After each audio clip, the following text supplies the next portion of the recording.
The Gift of the Magi. By O. Henry. $1.87. That was all.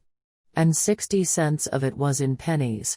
Pennies saved 1 and 2 at a time by bulldozing the grocer and the vegetable man and the butcher until one's cheeks burned with the silent imputation of parsimony that such close dealing implied. 3 times Della counted it. $1.87. And the next day would be Christmas. There was clearly nothing left to do but flop down on the shabby little couch and howl. So Della did it.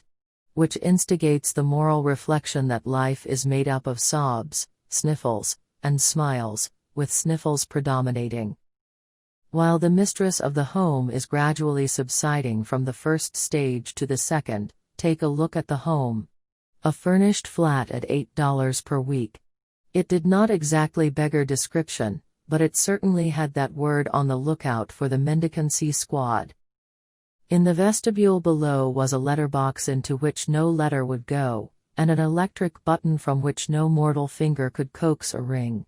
Also appertaining thereunto was a card bearing the name Mr. James Dillingham Young. The Dillingham had been flung to the breeze during a former period of prosperity when its possessor was being paid $30 per week.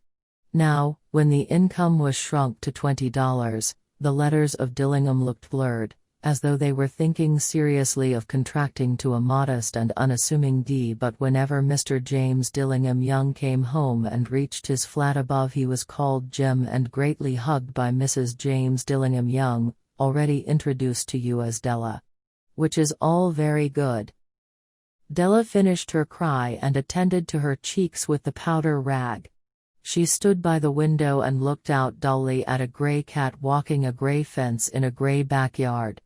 Tomorrow would be Christmas Day, and she had only $1.87 with which to buy Jim a present. She had been saving every penny she could for months, with this result. $20 a week doesn't go far. Expenses had been greater than she had calculated. They always are. Only $1.87 to buy a present for Jim. Her Jim. Many a happy hour she had spent planning for something nice for him. Something fine and rare and sterling, something just a little bit near to being worthy of the honor of being owned by Jim. There was a pier glass between the windows of the room. Perhaps you have seen a pier glass in an $8 bat. A very thin and very agile person may, by observing his reflection in a rapid sequence of longitudinal strips, obtain a fairly accurate conception of his looks. Della, being slender, had mastered the art. Suddenly she whirled from the window and stood before the glass. Her eyes were shining brilliantly, but her face had lost its color within 20 seconds. Rapidly she pulled down her hair and let it fall to its full length. Now, there were 2 possessions of the James Dillingham Youngs in which they both took a mighty pride. One was Jim's gold watch that had been his father's and his grandfather's. The other was Della's hair. Had the Queen of Sheba lived in the flat across the airshaft, Della would have let her hair hang out of the window some day to dry just to depreciate Her Majesty's jewels and gifts. Had King Solomon been the janitor, with all his treasures piled up in the basement, Jim would have pulled out his watch every time he passed, just to see him pluck at his beard from envy. So now Della's beautiful hair fell about her, rippling and shining like a cascade of brown waters. It reached below her knee and made itself almost a garment for her. And then she did it up again nervously and quickly. Once she faltered for a minute and stood still while a tear or 2 splashed on the worn red carpet. On went her old brown jacket, on went her old brown hat.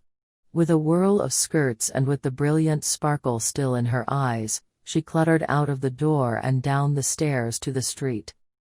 Where she stopped the sign read, Madame Sofronie. Hair goods of all kinds. 1/8 up Della ran, and collected herself, panting.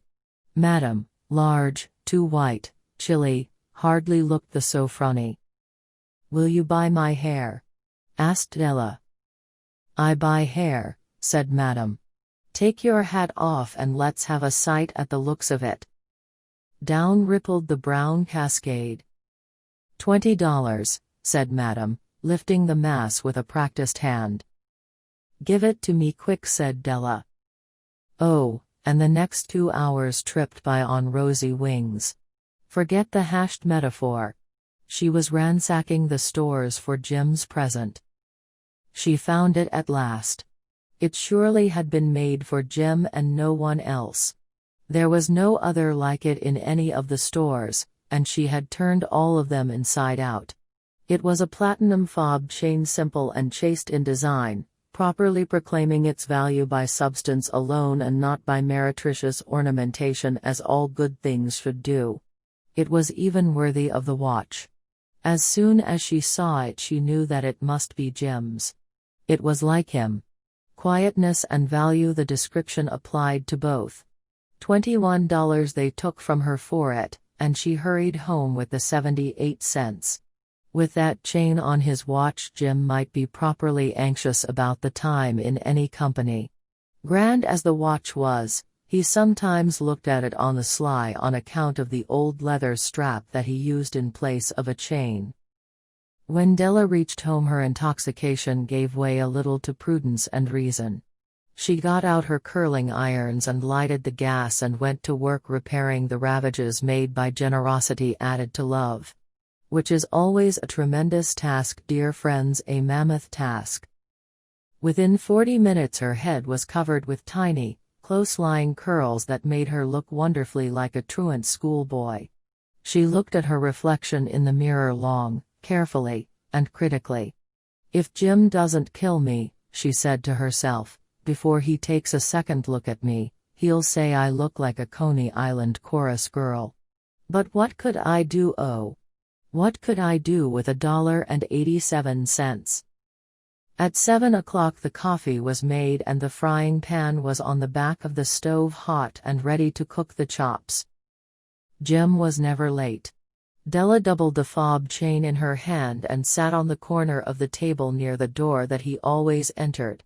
Then she heard his step on the stairway down on the first flight, and she turned white for just a moment. She had a habit of saying little silent prayers about the simplest everyday things, and now she whispered, "Please, God, make him think I am still pretty." The door opened and Jim stepped in and closed it. He looked thin and very serious. Poor fellow, he was only 22 and to be burdened with a family. He needed a new overcoat and he was without gloves. Jim stepped inside the door, as immovable as a setter at the scent of quail. His eyes were fixed upon Della, and there was an expression in them that she could not read, and it terrified her. It was not anger, nor surprise, nor disapproval, nor horror, nor any of the sentiments that she had been prepared for.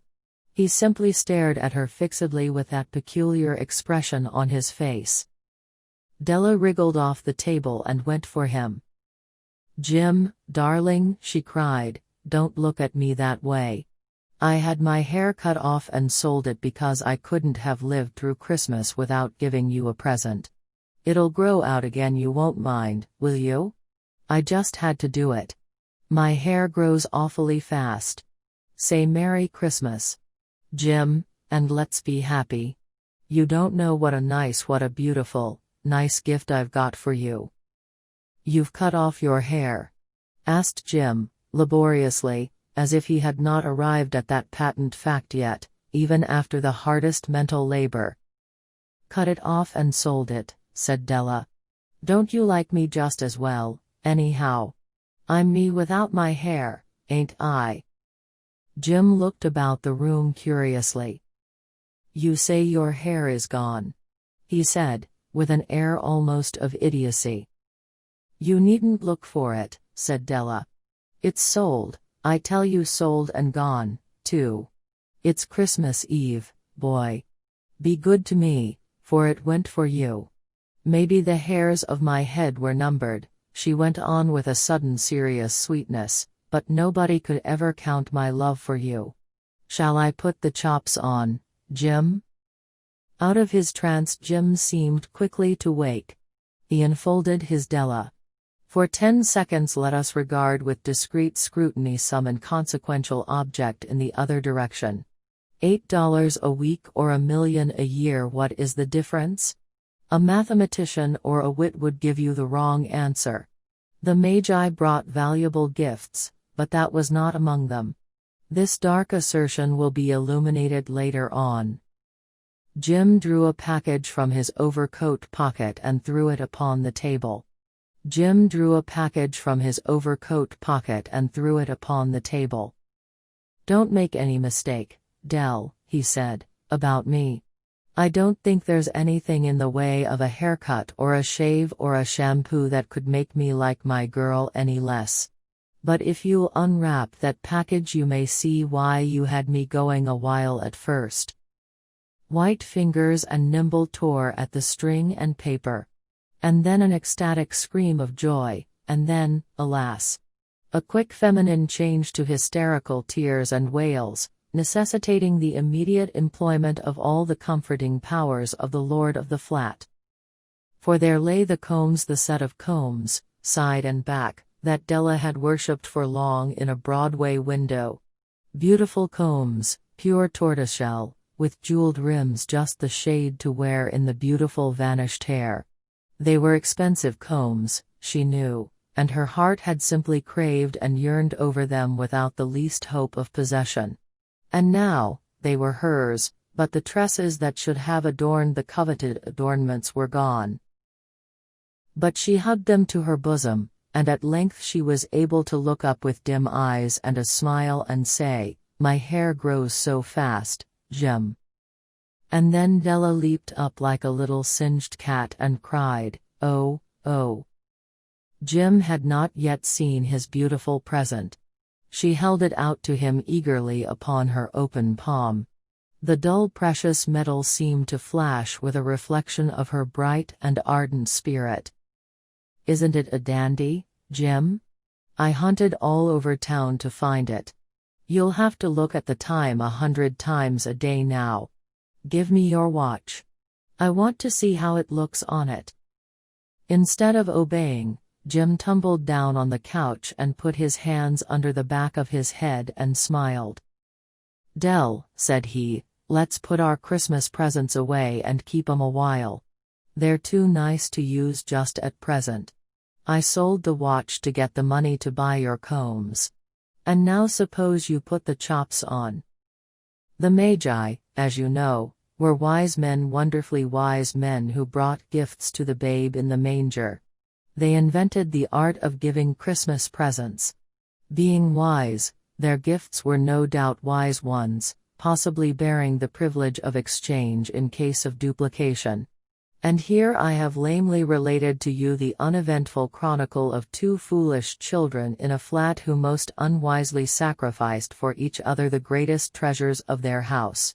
But in a last word to the wise of these days, let it be said that of all who give gifts these two were the wisest. Of all who give and receive gifts, such as they are wisest. Everywhere they are wisest. They are the Magi.